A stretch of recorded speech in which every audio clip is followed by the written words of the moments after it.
Good evening, everyone. This is Nitish from Medusane.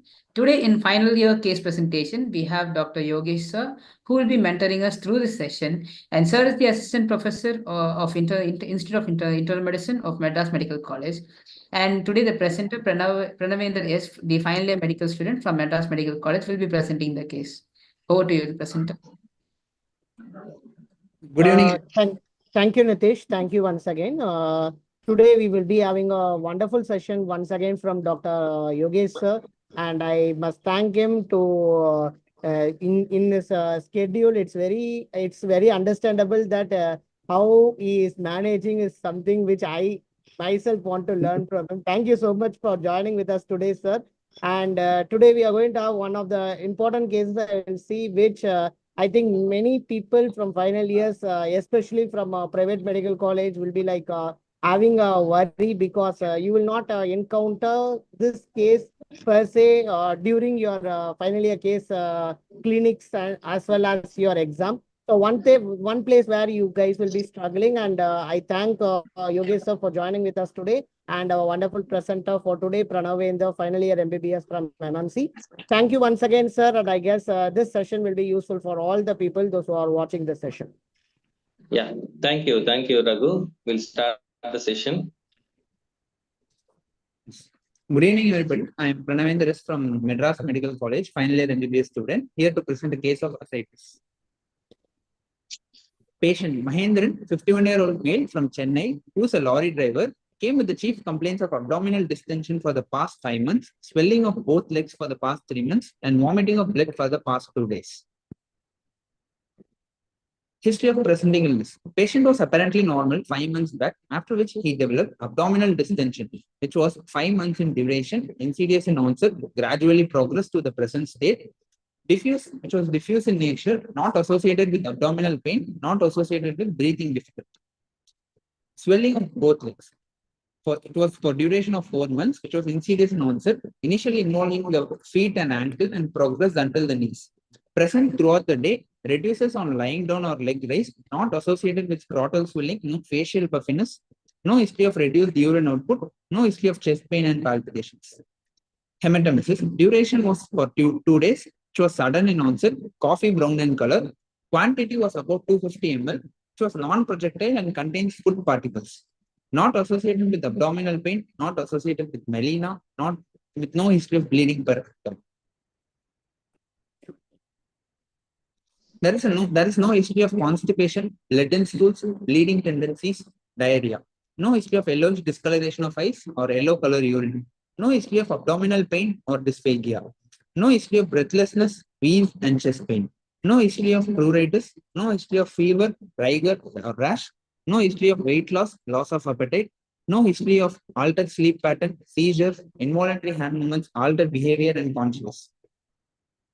Past history. History of jaundice 5 years back, for which he took native medicines. No history of TB, diabetes mellitus, hypertension, asthma, epilepsy, and coronary artery disease.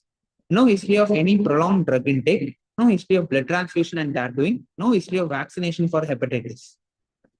Personal history. Patient consumed alcohol for the past 15 years, 5 days a week, 180 ml per day, rum. Patient consumes 5.4 units of alcohol per day, which is 27 units per week. No history of smoking, tattooing, or drug usage. Patient has normal bowel and bladder movements. Treatment history. Currently not on any medications. Family history. No similar complaints in the family. Summary. A 51-year-old male Mahendran, who is an alcoholic, with a known case of jaundice 5 years back and took native treatment for the same, came with the chief complaints of distension of abdomen, leg swelling, and blood vomiting. His condition probably involves the gastrointestinal system, in particular hepatobiliary system, and I would like to examine the same. Okay, so can you go back to the history of presenting illness? Yes, sir. Fine. So whenever you have this 5 months of any abdomen distension, what comes to your mind? You need to discuss 5 important things for abdominal distension when you have a chronic etiology, like your case, which is of 5 months duration. Yes, sir. Anything like fluid collection in the abdomen, any fat collection in the abdomen, any fetus collection, any presence of any fetus in case of a female, flatus in case of gas causes distension of abdomen, and fecus, 5F. Okay, very good. So how did you rule out all these 5F in your case?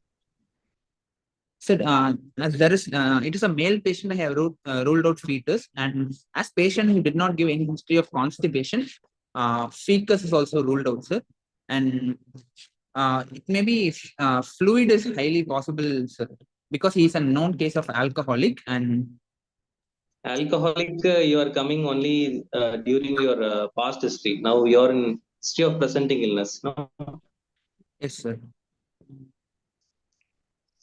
So how do you want to rule out?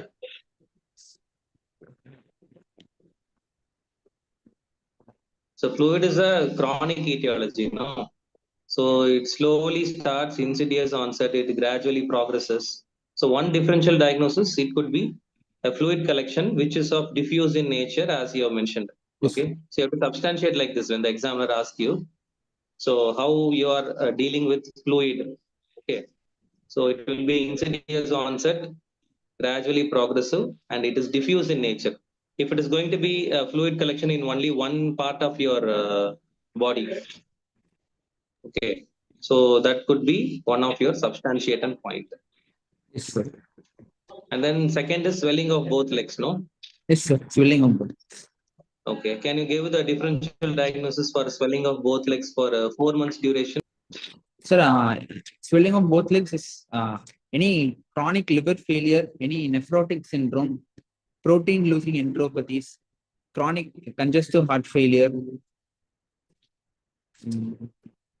any filariasis infection in case of unilateral leg swelling. Okay, so how do you want to rule out all these differential diagnosis, whatever you are told? So for nephrotic syndrome, you can ask that. Nephrotic syndrome, as it is a kidney problem, it will usually start as a facial puffiness. I have asked for facial puffiness, and there is no history of facial puffiness, sir. And no history of frothy urine, so can rule out nephrotic syndrome. And patient have consumed adequate amount of protein, so ruling out malabsorption and quasi-occur malnutrition conditions. And patient is not a known case of any heart disease. Sorry. Okay, then, proceed. Yes. General examination. Patient was conscious, oriented to time, place, person. Built and nourishment is hyposthenic built and poorly nourished. Patient had pallor and edema with icterus, cyanosis, clubbing, and generalized lymphadenopathy are absent. Head to toe examination. Alopecia is present, which is a male pattern alopecia. Eye pale in color.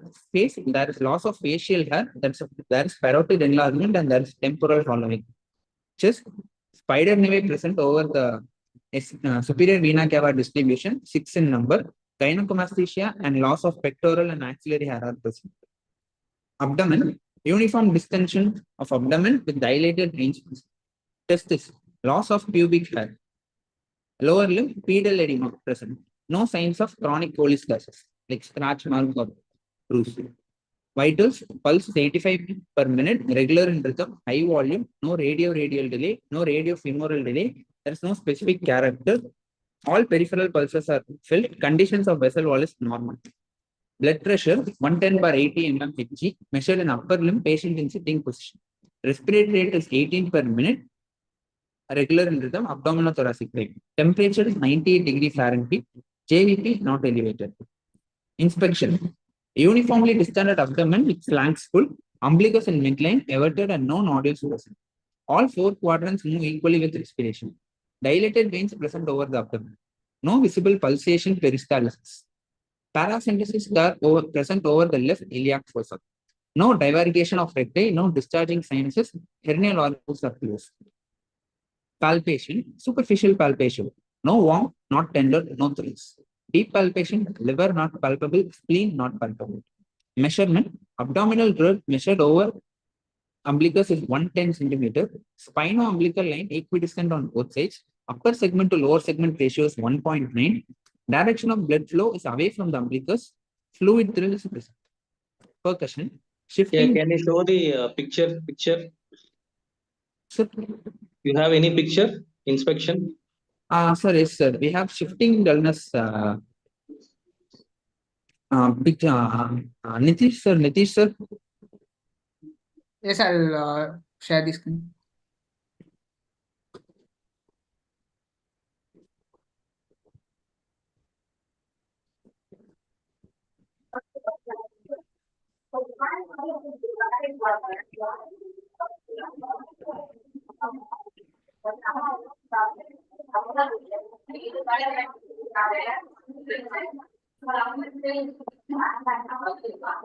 Between shifting dullness, which will focus from the mediastinum till the maximum point of tympanicity.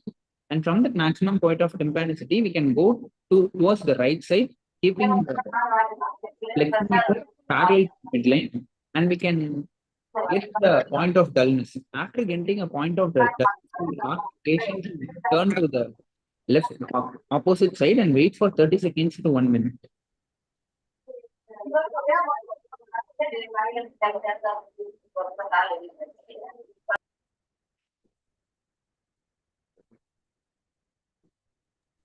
Okay, after waiting, what you're supposed to do? So after waiting, again we should focus at the point of dullness which was here, which we heard before, and it will be tympanic because the fluid has been shifted to the opposite side.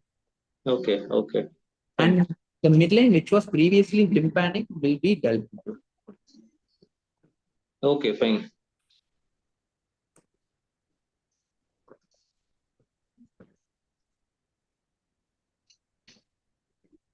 So percussion was shifting dullness was absent in your case. Yes, sir. In this case, it was absent. Okay. So liver dullness, how did you do?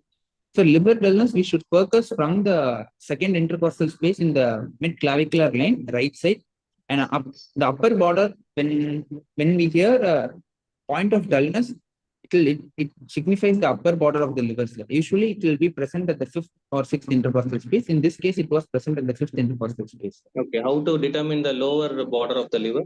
So palpate or deep purpose. We will usually palpate from the right iliac fossa upward towards the costal margin in the right side. A point where we can feel a resistance in our hand, we will find the lower border of liver, and we can also do by deep percussion. Okay. So go to auscultation. The auscultation, vowel sounds were 16 per minute. No renal, liver, or aortic fluid here. No venous come here. No splenic rub here. When will you hear liver bruit? So in case of hepatic cellular carcinoma, we can hear artery bruit and venous cancer. Okay, so I'll ask you one question. You're following a patient who is having chronic liver disease for the past 6 months. Okay. Yes, Suddenly he is developing bruit over the liver. So what is your differential diagnosis? So it can be hepatocellular carcinoma, acute alcoholic hepatitis, and Okay, acute alcoholic hepatitis or hepatocellular carcinoma transformation. Okay, fine. Proceed. Other system examination. CVS S1, S2 here, no added sound and no murmur. Respiratory system, no normal vesicular breath sounds, bilateral air entry present. Central nervous system, no focal neurological deficit. Asterixis is absent, no abnormalities in psychometric present. So what is asterixis? You have mentioned asterixis. Asterixis is a negative myoclonus, which is a motor function disturbance in which a patient patient is not able to steadily hold his hand after extension and wrist in flexion and wrist in extension and fanning out of fingers. It is due to loss of tone in the agonist muscles and jerky movements in the antagonist muscles. This is theory of asterixis. How will you check? Sir, yes, sir. We will ask the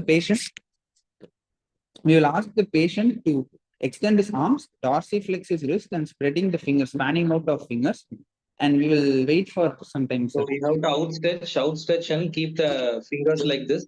And what will happen? Slowly, flaps. So the flaps will be coming like this. So this is what the typical flaps. Okay. Yes, sir. Proceed. Diagnosis. It is a case of decompensated liver disease with portal hypertension due to alcohol in etiology with no hepatosplenomegaly. So can you tell the triad of portal hypertension seen in your case? Yes, sir. Clinically, first sign is splenomegaly, but But splenomegaly splenomegaly is not there, no, in your yes, case. yes, ascites is present, and Okay. patient came with the complaint of bleeding, Okay. blood vomiting. So presence of esophageal varices or dilated veins is also present on inspection, sir. Okay, fine.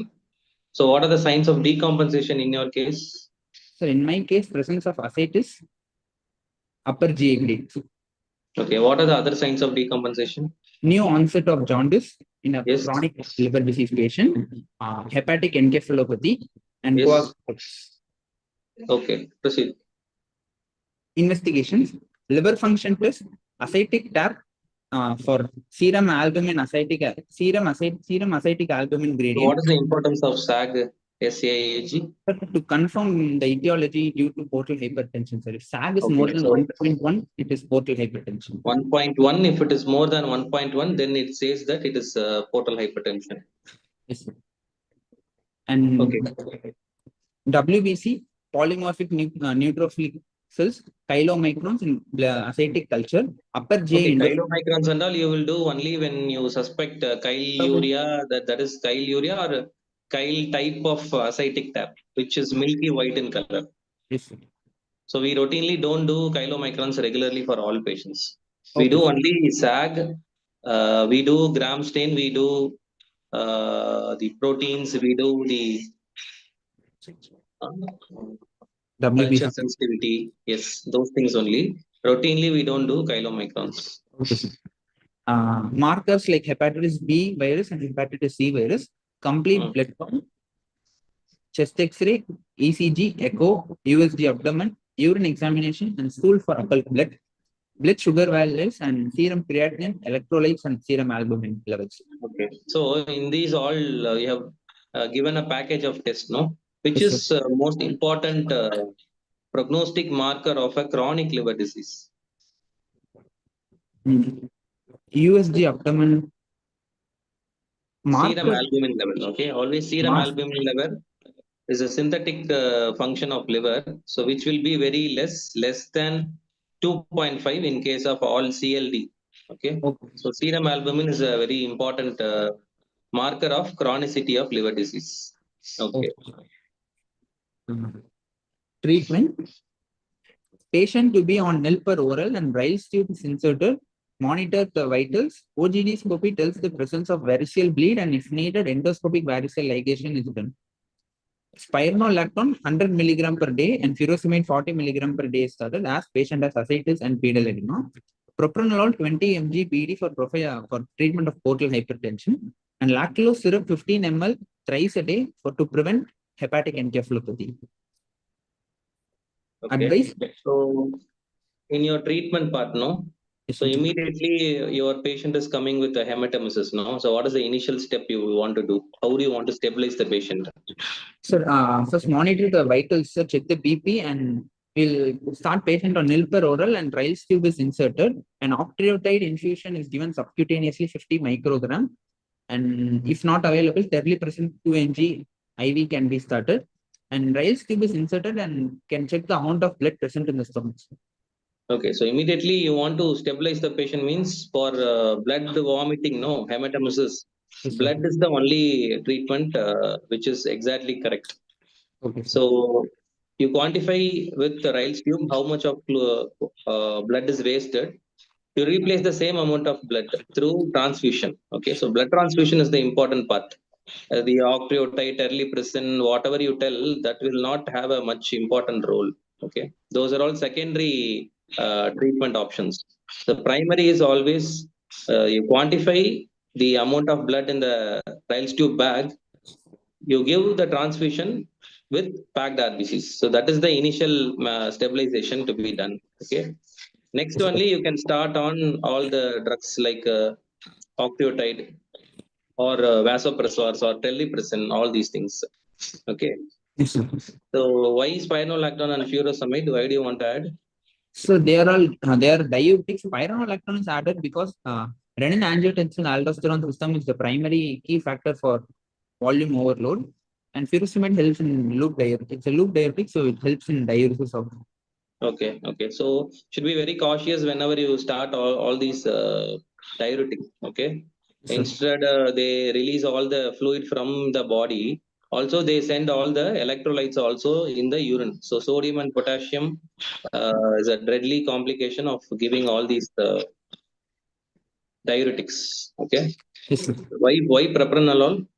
So to treat portal hypertension. Okay, mainly the esophageal varices to be controlled. Your portal hypertension needs to be controlled, so you give propranolol. It's 10 milligram BD. Based on that only, you will adjust to 20 milligram. Initially, you give 10 milligram BD. Okay, sir. Why is syrup lactulose?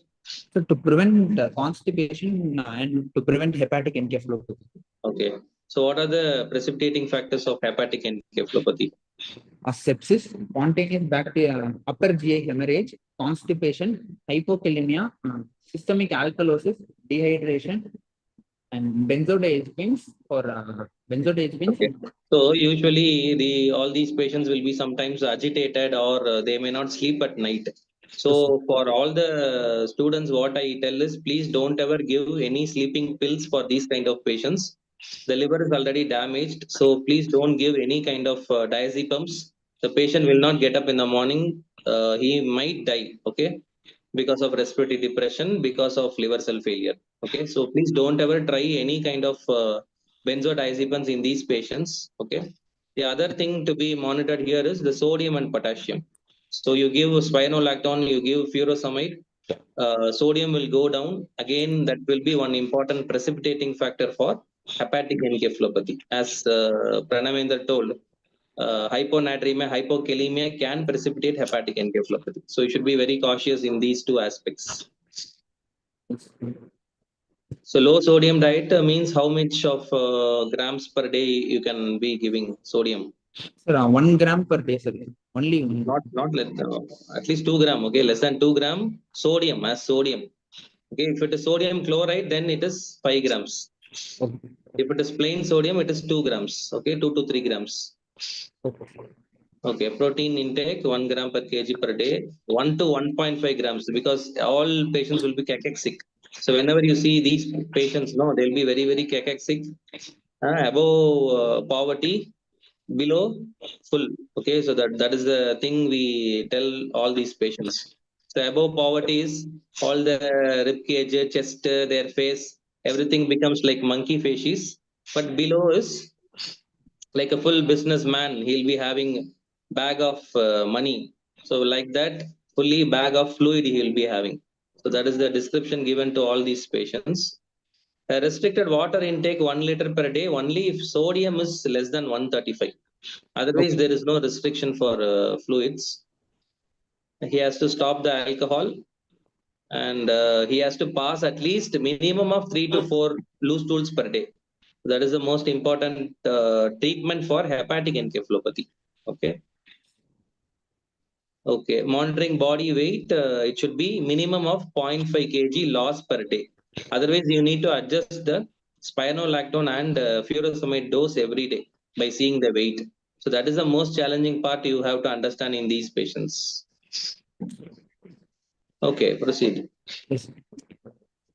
Complications expected in these patients are hepatic encephalopathy, hepatopulmonary syndrome, hepatorenal syndrome, spontaneous bacterial peritonitis, hepatocellular carcinoma, pleural effusion, and cirrhotic cardiomyopathy. Okay, so HE, can you tell the grade of HE? Yes, sir. There is grade 1, 2, 3, and 4, sir. And what is the classification name? West Haveran classification, sir. Okay, tell two important signs of hepatopulmonary syndrome clinically. Platypnea and orthodeoxia. Very good. So what is platypnea? Platypnea is dyspnea in standing position or erect position. Orthodeoxia is fall in SpO2 by 3 saturations when patient is changing his position from supine to standing. Okay, supine to sitting or standing. Okay, so when you check the SpO2 lying, it will be normal. Immediately when he sits up or stands, the SpO2 starts to decline. Okay, so that is orthodeoxia, which is classical in hepatopulmonary syndrome. Yes, sir. Okay, SBP, spontaneous bacterial peritonitis. Presence of fever, abdominal pain. So whenever any patient is having fever, abdomen pain, on examination, abdomen is very tender, warm, redness, then you suspect spontaneous bacterial peritonitis, and you need to send the ascitic tapping for culture and sensitivity. And any prophylactic drugs you need to start when you suspect SBP. Yes, sir. Not fluoxetine, we can give us prophylactic, and for treatment, we can start a cefatoxime, sir, not on ciprofloxacin. Cefotaxime. Okay, cefotaxime 2 gram IV TDS. Yes. And if you suspect the culture sensitivity report to be positive for any organism, then lifelong norfloxacin tablet, okay, 400 milligrams once daily has to be started. Okay, so that is a treatment for SBP. And there are 4 types of SBP, but at your level, you just know SBP. If you find out that SBP is present, then you need to give the patient on lifelong prophylaxis, that is Norflox tablet 400 milligram once daily. Okay. Yes, sir. So pleural effusion due to hepatic failure, what is it called? Hydrothorax. Okay. And last is cirrhotic cardiomyopathy. Okay, fine. Volume. Okay, hepatocellular carcinoma we already discussed, no? So you follow up any patient, sudden hepatomegaly is present, okay?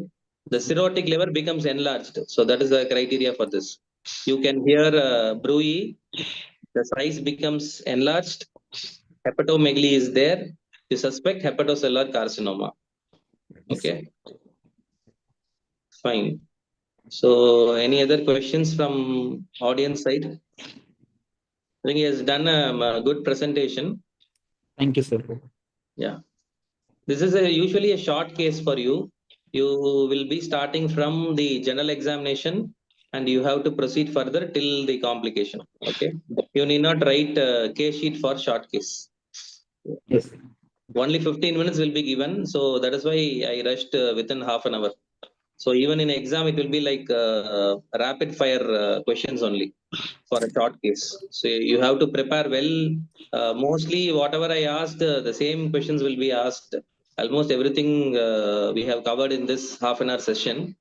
The last question will be like, what is melena, Pranavendra? Sir, melena, What is melena? black color of the stool passing of black color stools is called melena. That is not melena. You are missing one more word. Black tari. Okay. Black tarry is the tar. Yes. Tar colored and consistency will be Tar. very tar. Okay. So black tarry stools which sticks to the pan. Okay. So why there is melena? Because of upper GI hemorrhage. Okay. How do you differentiate UGI and LGI? Upper gastrointestinal bleed and lower gastrointestinal bleed? So upper gastrointestinal bleed will be black in color, black tarry in color. No. What is the anatomical landmark? How it differentiates? Ligament of Treitz. Okay. Can you tell the attachment? So from the diaphragm to the distal part of duodenum, fourth part of duodenum, third part Second to third. Okay. Second to third part of duodenum. Second to third. Okay. So how much of duration the blood should stay in the intestine? Sir, up to 8 hours, 60 ml of blood at least. Minimum of 6 to 8 hours, and it should be 60 ml of blood. Okay, fine. Anything else? Any other clarifications to be done? It's usually a short case for your final MBBS. Yes, sir. Yes, sir. Thank you so much, sir. I think it was briefly covered. And if you guys have any doubt, meanwhile, kindly put in the chat box. Unfortunately, sir, in some colleges, as far as I got to know, they are keeping a pleural effusion and ascites together as a long case, including the college. Pleural effusion will be a long case, accepted. So with But pleural and ascites together, they have kept as a short case, and they expect the students to know both the part, like GIT plus Palmo. So both the things together they get. Unfortunately, I had that case in my final year exam. So okay, that's maybe the case shortage. yes, sir. Case might be shortage. Yes, sir. Yes, sir. So I think everything is covered in a short time, sir. Child puke classification alone, we have left on, sir, from this topic, I guess. Okay, okay. So why? What is the need for that child pug classification? So, Our presenter, Sir? child pug classification. Have you heard of that? Yes, sir. So Yeah. to determine the cirrhotic, sorry, if the patient is going for cirrhosis or Hmm. not, can determine with that, sir. And it has some parameters like ascites, serum albumin level, serum bilirubin level, hepatic Hmm. encephalopathy, prothrombin, and iron elevation. Okay, very good. So how many grades are there? Child pug. Three grades, sir. Based on the total score, there are 3 grades present in child. Okay. A, B, and C. So which one require the follow up, and which patients can be taken over for liver transplantation? Patient of C, sir. Score is C. Okay. more More than than 7 or 10. 8. Okay, more than 8. Okay, fine. yes, sir.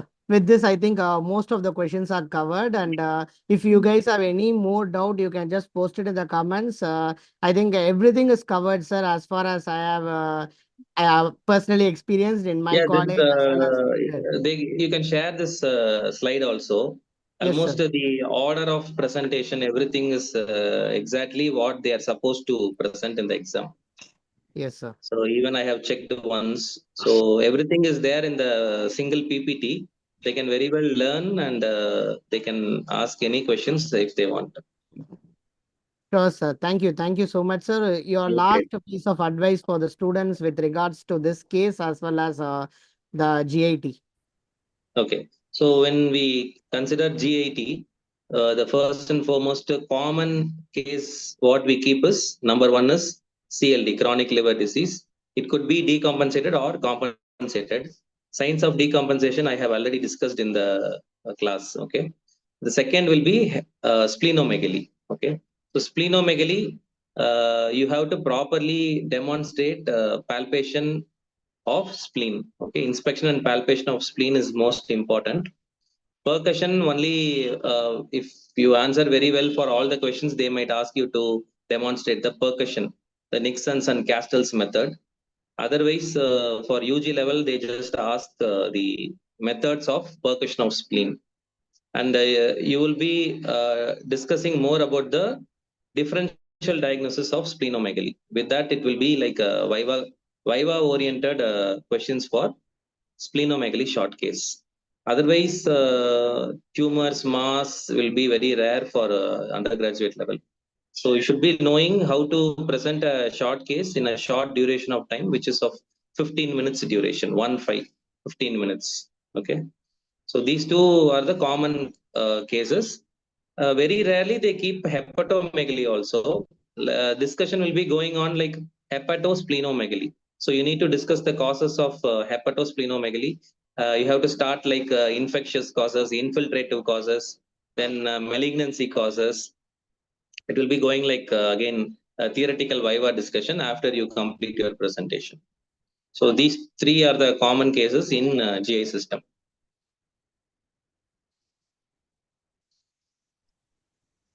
Okay, sir. Thank you so much for this session, sir. And it was such a short and crisp session. And we congratulate the presenter for coming forward to present this case, sir. Thank you very much, sir. Yes. So I request all the colleges to present at least one cases, Sure, sir. so We'll that reach they get out to more and more motivated. colleges. Yeah, yeah, sure, sure. This is what I'm telling for the audience. Yes, sir. They can also come forward and present any kind of cases they want for discussion.